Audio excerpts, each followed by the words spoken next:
미래를 보는 창, JTB. 안녕하세요. JTBJ입니다.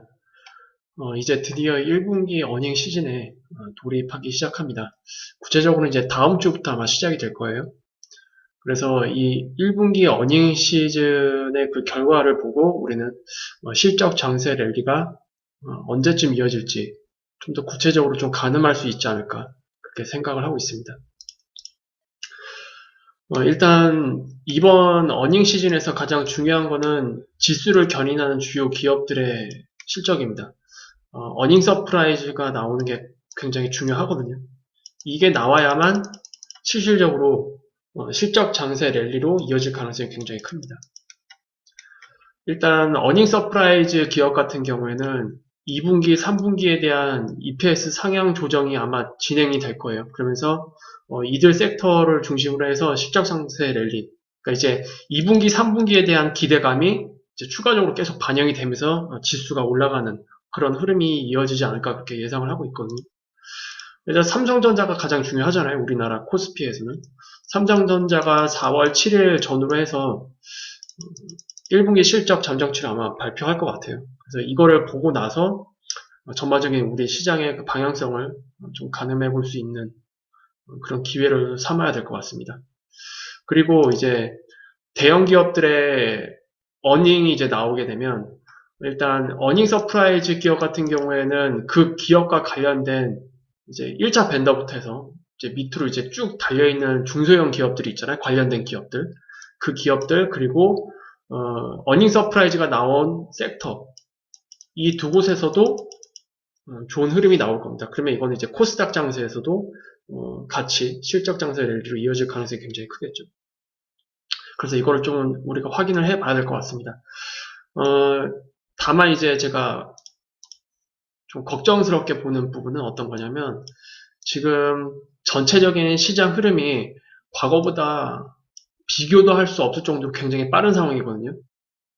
보통 유동성 장세에서 실적 장세로 넘어갔는데 최소한 5년, 6년은 걸립니다. 주기적으로 보면은. 근데 이미 유동성 장세 1년 끝나자마자 바로 이제 실적 장세로 넘어가는 그런 흐름으로 지금 이어지고 있어요. 물론 침체를 일으켰던 원인 자체가 바이러스였기 때문에 뭐 가능한 거긴 한데 어쨌든 과거보다 흐름이 굉장히 빠르다. 그렇다는 거는 2022년 상반기까지의 그런 기대감들이 잘하면 올해 여름까지 싹 다 반영이 돼버릴 수도 있어요. 그래서 대응 관점에서는 반드시 우리가 그거를 좀 놓쳐서는 안 될 점으로 생각을 해야 될 것 같습니다. 만약에 이 어닝 서프라이즈 기업들 중심으로 해서 2022년 상반기 이런 것까지 이제 다 기대감이 의외로 좀 빠르게 된다면 지수 상승 그 각도가 생각했던 것보다는 조금 더 가파라질 수는 있겠죠. 하지만 그거는 이제 좀 더 먼 미래까지 그냥 한 번에 다 반영이 되는 거기 때문에 반드시 우리가 대응 관점에서는 우리가 좀 주의를 가지고 접근을 해야 될 것 같습니다. 그래서 특히 올해 여름 기준으로 해서 대응 정말 잘 해야 될 것 같습니다. 이때. 그리고 그 이후에는 이제 어떤 흐름이 나올지는 그 이후에 가서 다시 찾아보도록 할게요. 일단 지금 우리가 예상하고 있는 흐름은 이렇습니다. 그리고 메리츠증권, 신한금융투자, 그리고 한국투자증권, 그리고 하나금융투자에서 발표한 올해 1분기 한국 기업들 중에서 어닝 서프라이즈가 예상되는 기업들을 다 뽑아놨거든요.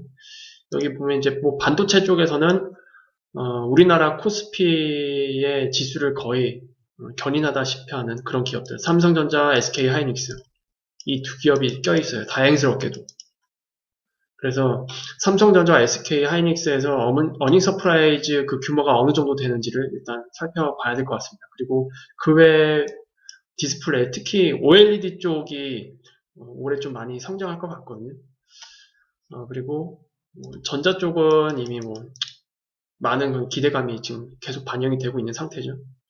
전장 부품 그쪽도 괜찮고 그 다음에 스마트폰도 작년 대비 올해 훨씬 더 많은 양을 판매할 수 있다 그런 이제 기대감이 계속 반영이 되고 있고 그리고 실질적으로도 이어지고 있고 그리고 이제 차량 쪽에도 이 OLED가 좀 많이 들어가잖아요. 그래서 이 두 개는 뭐 여러 가지 상승 요인이 복합적으로 좀 적용되는 그런 상황인 것 같습니다. 뭐 반도체는 뭐 말할 것도 없고요. 그리고 자동차도 연결이 되어 있죠. 지금 이렇게. 그리고 통신 쪽 LG U+도 어닝 서프라이즈 기대된다고 하네요. 그리고 정유화학은 이제 전통적으로 경기 회복할 때 강세를 띠는 업종이거든요. 일단 여기는 뭐 LG화학, 효성화학, 롯데케미컬, SOL, 하나솔루션, 금호석유, 그리고 SKC 이렇게 어닝 서프라이즈가 예상된다고 하는데 LG화학은 조금 다시 봐야 됩니다. 이거는 또 다른 이슈들이 좀 껴있어서. 그리고 건설업종도 경기 민감주 그리고 경기 회복이 이제 대표적인 업종이라고 보시면 되죠. 그 중에서도 현대건설, 대우건설, GS건설 여기서 어닝 서프라이즈가 기대된다라고 지금 발표를 하고 있습니다. 그 다음에 뭐 기계 쪽 두산, 밥캐, 뭐 현대건설 기계 그리고 음식료, 화장품 이런 것들. 그 다음에 미디어 쪽은 앞으로 뭐 코로나 때문에 강세가 있었긴 하지만 앞으로도 계속 강세가 이어질 것으로 예상이 되는 그런 쪽입니다. 미디어 쪽. 그리고 인터넷, 그 다음에 뭐 바이오 쪽, 그리고 유통도 마찬가지죠. 그리고 섬유의료, 그리고 금리가 오르면서 당연히 은행 쪽도 지금 좋게 보고 있는 상태입니다. 그리고 뭐 증권, 보험, 철강 이런 것들은 이제 한 번씩 쭉 보시면 돼요. 이거는 제가 URL을 영상 하단에 같이 올려드리도록 하겠습니다. 일단 가장 중요한 거는 이쪽 같아요. 지금 우리 지수 관점에서 보면 삼성전자, SK하이닉스의 어닝 서프라이즈 규모 어느 정도로 나올지 요거를 이제 다음 주에 확인해 보도록 하죠. 그리고 이제 시장의 그 시선이 채권 금리에서 1분기 실적 그리고 그 이후의 그 흐름으로 지금 이동이 되고 있습니다. 뭐 지금 채권 금리 10년물 기준으로 해서 1.7이 지금 상향이 돌파됐잖아요.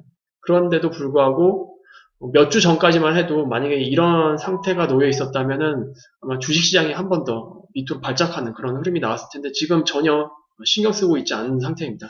지금 당장 중요한 거는 이제 채권 금리가 아니고 1분기 실적입니다. 그리고 채권 금리는 올라가는 게 이제 정상이라고 말씀드렸잖아요. 이제 시장이 어느 정도 그걸 받아들인 것 같아요. 채권 금리 상승에 대한 부분은. 그래서 일단 1분기 실적으로 지금 다 시선이 옮겨가고 있다. 물론 미국도 마찬가지입니다. 그래서 지금은 이제 실적 모멘텀에 대한 확신을 갖기 위한 그런 과정에 이제 들어갔다. 그렇게 보시면 됩니다. 그리고 아까도 말씀드렸지만 차주부터 이제 한 달간 시장은 1분기 실적을 확인하는 그런 기간에 들어갑니다. 그래서 이 기간에 뭐 기관이든 외국인이든 마지막 리밸런싱에 들어갈 가능성도 적진 않아요. 그러니까 이 실적이 발표되는 그 기간 동안에 주가 지수는 그러니까 지수 기준으로는 뭐 뚜렷한 방향성을 제시하지 않고 계속 왔다 갔다 하면서 리밸런싱을 진행하는 그런 형태로 갈 수도 있습니다. 그래서 이 리밸런싱이 다 끝나고 나서 그때 지수가 방향을 결정할 것 같아요. 우리가 이번에 실적 기간에 우리가 좀 체크를 해야 될 부분은 크게 세 가지입니다. 첫 번째로는 어닝 서프라이즈 기업에 대해서는 크게 두 가지 관점으로 보셔야 돼요. 하나는 기저효과에 의한 어닝 서프라이즈인지 아니면 기저효과를 다 제쳐두고더라도 실제 이익이 성장하는 흐름에서의 어닝 서프라이즈인지 요거를 잘 보셔야 됩니다. 만약에 기저효과고 그 이유는 좀 불확실하다라는 그런 업종 또는 그런 기업들에 대해서는 어쨌든 기저효과라고 할지라도 실적이 좋다 이런 결과치를 받게 되는 거잖아요. 근데 그런 것들은 아마 지금 계속 기대감으로 이미 어느 정도 올라와 있는 상태일 거예요. 그래서 실적이 발표되자마자 거기가 꼭지일 가능성도 있습니다. 그러니까 단순히 기저효과에 의해서만 올라온 기업들은 그렇게 되면 얘네들은 실적 발표와 함께 주가는 조정을 받을 가능성이 높고요. 근데 실제 이익이 성장하는 단계로 들어섰다. 이런 관점으로 어닝 서프라이즈가 나왔다. 이런 거는 뭐 실적 발표와 동시에 조금 흔들림은 있을 수 있겠지만 2분기, 3분기 이런 실적에 대한 기대감이 계속 연달아 이어질 가능성이 높다. 그리고 그런 기업들이 실적 장세 랠리를 견인하는 기업이 될 거다라고 보시면 될 것 같습니다. 그래서 이 두 개를 좀 구분을 하셔야 될 것 같고요. 그리고 실적 전망치를 이제 충족한 기업들, 그러니까 어닝 서프라이즈는 아닌데 실적 전망치를 그래도 좀 충족한 기업들 이런 거에 대해서는 일단 실적 턴어라운드 기업에 주목할 필요가 있습니다. 실적 전망치가 나쁜 것도 있고 좋은 것도 있고 보통인 것도 있거든요. 그것과 상관없이 실적 전망치가 나쁘게 돼 있는 것들이 기대감 때문에 주가가 그렇게 뭐 많이 상승하지 않았을 거예요. 근데 그게 바닥이어야 됩니다. 이거는 업종이랑 섹터 이걸 가지고 봐야 되는데 아까 어닝 서프라이즈 그 기업들 다 말씀드렸잖아요. 근데 이 기업들 말고 여기에 이제 나온 이 섹터들 중에서도 모든 기업들이 다 어닝 서프라이즈는 아닐 겁니다. 여기에 포함된 섹터 중에서 실적은 1분기 실적은 뭐 그렇게 뭐 좋지 않거나 그냥 보통인데 거기가 바닥이 돼서 턴어라운드 하는 그러니까 앞으로 2분기 3분기가 기대되는 기업들도 아마 있을 거예요. 그래서 그 기업들은 이제 이번 실적 발표되는 이 기간을 바닥으로 해서 이제 올라가는 그런 흐름을 만들어 주겠죠. 그래서 그 부분들도 좀 체크를 해 봐야 될 것 같고요. 그리고 경기민감 섹터에 대해서는 이건 뭐 제 개인적인 예상이긴 하지만 올해 상반기까지만 보는 게 좋지 않을까 저는 그렇게 생각을 하고 있어요. 어차피 경기민감 섹터라고 해도 이게 하반기로 넘어갔을 때 그때는 이게 계속 실적이 좋아진다라고는 확신할 수는 없을 것 같거든요. 그래서 특히 올해는 뭐 기저효과도 반영이 되어 있고 그 다음에 실제로 백신이 접종률이 올라가면서 그런 회복세에 힘입어서 올라가는 그런 기업들도 있을 겁니다. 근데 이게 과연 내년까지 이어질 것인가에 대해서는 조금 물음표가 있어요. 그래서 일단 올해 연말까지는 대부분 좋을 거긴 한데 그런 것들이 어차피 주식시장에서 선반영이 되잖아요. 그래서 올해 상반기까지만 일단 보고 그 이후에는 기업들을 좀 구체적으로 뜯어보면서 선별적으로 접근해야 되지 않을까 그렇게 생각을 하고 있습니다. 그리고 우리가 조금 부정적인 관점에서 좀 살펴봐야 될 거는 미국이 매우 빠른 속도로 지금 회복이 되고 있거든요. 이게 조금 걱정되는 부분이긴 합니다. 이제 이거를 우리가 엿볼 수 있는 거는 달러 인덱스예요, 지금. 올해 더 많은 자금을 풀 예정입니다, 미국은. 그럼에도 불구하고 달러 인덱스는 올라가고 있어요. 원래 통상적으로 달러를 많이 풀면 풀수록 달러 인덱스는 통상적으로 내려오길 마련이거든요. 원래 이제 평상시 같으면. 그런데 지금은 반대되는 상황이 나타나고 있습니다. 4차 부양책도 통과됐죠.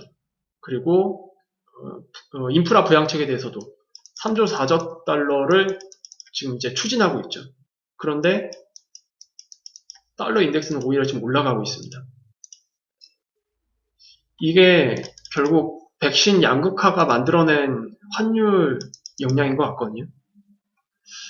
그러니까 이제 미국 관점으로 보면은 다른 나라에 비해서 경제 회복이 빠른 거죠, 지금. 백신 접종률이 다른 나라에 비해서 높기 때문에. 그리고 여름만 되면 80% 수준에 도달할 가능성, 아니면 이것보다 더 올라갈 수도 있습니다. 만약에 빨리 맞추게 되면. 그래서 이런 것들을 좀 생각을 해보면 다른 나라에 비해서 경제 회복이 빠르다 보니까 당연히 국가 경쟁력도 신용도도 올라갈 수밖에 없죠. 근데 이런 것들이 다 화폐 가치에 반영이 되잖아요. 그럼으로 인해서 지금 달러 인덱스가 올라가는 게 아닌가 그렇게 생각이 됩니다. 그러니까 미국 입장에서는 굉장히 좋은 거죠. 돈을 푸는데도 달러 가치가 훼손이 되지 않으니까 굉장히 강한 미국이 지금 만들어지고 있는 상태입니다. 이게 장기적인 관점에서는 우리나라 같은 이런 이머징 마켓에 있는 그런 국가들에게는 매우 큰 악재로 작용할 수밖에 없을 것 같아요. 지금 우리나라 기준으로 보면은 연말이 되어서야 한 이 정도 수준에 도달할 수 있을 것 같거든요. 근데 이미 연말이 돼버리면 지금 흐름이라면 미국은 완전 고용 달성 가능성도 높아진단 말이에요, 연말에. 그러면 우리나라 입장에서는 이제야 백신 보급이 다 돼서 정말로 이제 기지개 피려고 하는데 미국은 이렇게 빨리 먼저 앞서가면서 이것 때문에 두드려 맞을 수가 있습니다. 신흥국은. 이게 의미하는 거는 테이퍼링이잖아요. 그래서 우리는 이제 막 일어나려고 하는 그런 준비 작업이 완료됐을 때 두드려 맞을 수도 있어요. 그리고 또 다시 주저앉겠죠. 그래서 이런 것들이 조금 걱정이 됩니다. 그래서 막 연말에 이제 미국의 실업률이 4.0% 또는 이것을 하향 돌파하는 흐름이 만약에 나오게 된다면 신흥국 쪽에서는 빠르게 좀 자금 이탈이 먼저 나오지 않을까 그렇게 예상이 됩니다. 그리고 지금 뒤에서도 이제 지표를 보여드릴 예정이지만 전 세계에서 지금 1차 백신 접종률이 가장 높은 지역이 이스라엘이잖아요. 이스라엘 같은 경우는 지금 여권 같은 것도 이제 백신을 맞았다라는 그런 증거가 붙은 여권을 이제 다시 출시를 하려고 합니다. 근데 이거를 미국에서도 도입을 할 것 같거든요. 이렇게 되면 백신 접종이 높은 나라 같은 경우에는 실질적으로 뭐 여행, 관광 이게 다 허용이 된다는 뜻입니다. 그리고 이런 것들이 허용이 되면 이제 특히 음식점 그리고 옷 이런 것들 쇼핑 이런 것들도 같이 수혜를 입을 수밖에 없을 거예요. 그리고 이거를 더 크게 묶어서 보면 서비스 특히 서비스 PMI가 엄청나게 개선이 될 가능성이 높고 또 이게 의미하는 거는 고용입니다. 결국 특히 서비스 분야에 고용이 굉장히 중요하거든요. 근데 서비스 분야에까지 고용이 완전히 회복된다는 거는 특별한 변수가 나타나지 않느냐 미국은 실업률 4.0%를 찍을 가능성이 높다라고 보시면 될 것 같아요. 그래서 이런 것들을 우리가 조금 조심스럽게 좀 바라봐야 되는 그런 상황입니다. 지금 이 미국의 1일 신규 확진자 추이를 보면은 접종이 지금 계속 진행이 되고 있으면서 가파르게 하락하고 있는 상태거든요.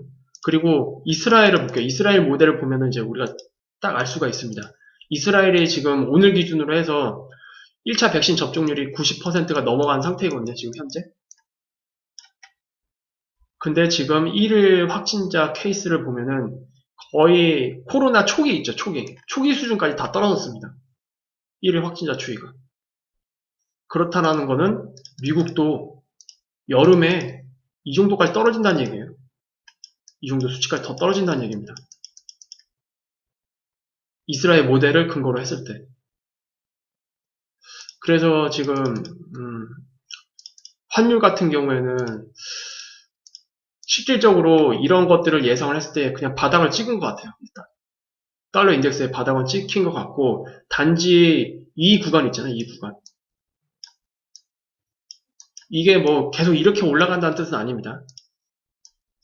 이 영역에서 왔다 갔다 하면서 이제 달러 인덱스가 더 이상 빠지지 않는 그런 흐름을 올 여름을 기준으로 해서 만들 것 같습니다. 그리고 미국이 아까도 언급했듯이 연말에 완전 고용에 가까운 형태로 시장이 회복이 된다. 그럼 그때는 달러 인덱스가 조금 이거를 레벨업을 하겠죠. 이 영역들은. 달러 인덱스가 내려가려면 방법은 한 가지밖에 없어요. 다른 주요국들 있잖아요. 다른 주요국들도 백신 접종이 빨리 진행이 돼서 경제 회복을 시켜야 됩니다. 그래서 미국과의 그 격차를 줄여야 돼요. 그래야 달러 인덱스가 더 이상 올라가지 않고 이 영역에서 묶어둘 수 있거든요. 환율이라는 게 상대적인 거잖아요. 그래서 그 상대적인 그 격차를 줄이지 않는 이상 달러 인덱스는 연말에 다시 한번 이렇게 레벨업을 할 가능성이 높을 수 있다. 그렇게 보시면 될 것 같습니다. 이거는 신흥국 입장에서 최악일 거예요, 아마. 그러면 뭐 내년 이미 시점부터 양턱깎이 당할 가능성이 좀 높겠죠. 이미 미국 선물 시장, 연방기금 금리 선물 시장에서는 2022년에 0.25% 금리 인상을 점치고 있단 말이에요. 22년 하반기에. 이거는 3월 FOMC 기준입니다. 근데 6월 FOMC에서 연방기금리 선물시장에서 어떻게 보는지를 또 체크를 해봐야 될 것 같아요. 그리고 9월달에도 체크를 해봐야 될 것 같고 3개월 단위마다 이게 나오거든요. 그래서 이게 만약에 점점 이렇게 상향 조정이 된다. 2022년에 3월달 기준에서는 하반기에 0.25% 금리 인상을 점치고 있는데 6월달 됐더니 이게 0.5%로 바뀐다. 그리고 9월달 됐더니 이게 떨어지지 않고 2022년 하반기가 아니고 이게 상반기로 넘어온다. 이런 컨센서스가 나오게 되면 좀 골치 아파질 겁니다. 일단 이거는 미국의 고용시장 회복이 가장 중요하니까 일단 그 부분은 계속 체크를 해보면서 말씀드리도록 하겠습니다. 일단 오늘 내용은 이 정도로 마무리 짓고요. 다음 주에 있을 삼전 그리고 SK 하이닉스 이거 실적 발표 보고 좀 자세히 이야기를 나눠보도록 하겠습니다. 그리고 만약에 다음 주 수요일 날 방송할 때 이 실적 발표가 나오지 않는다면 별도로 이거는 추가 방송을 해서 다음 날 간단하게라도 전달해 드릴지 이런 것들은 이제 그때 가서 정하도록 할게요. 그래서 어쨌든 삼전과 SK 하이닉스 실적 발표 전까지는 지수는 크게 재미없을 것 같아요. 그냥 변동성이 하락하는 그냥 그런 시장, 변동성 하락 시장, 요거를 좀 유지하지 않을까 그렇게 생각을 하고 있습니다. 그러면 다음 시간에 다시 찾아뵙도록 하겠습니다. 감사합니다.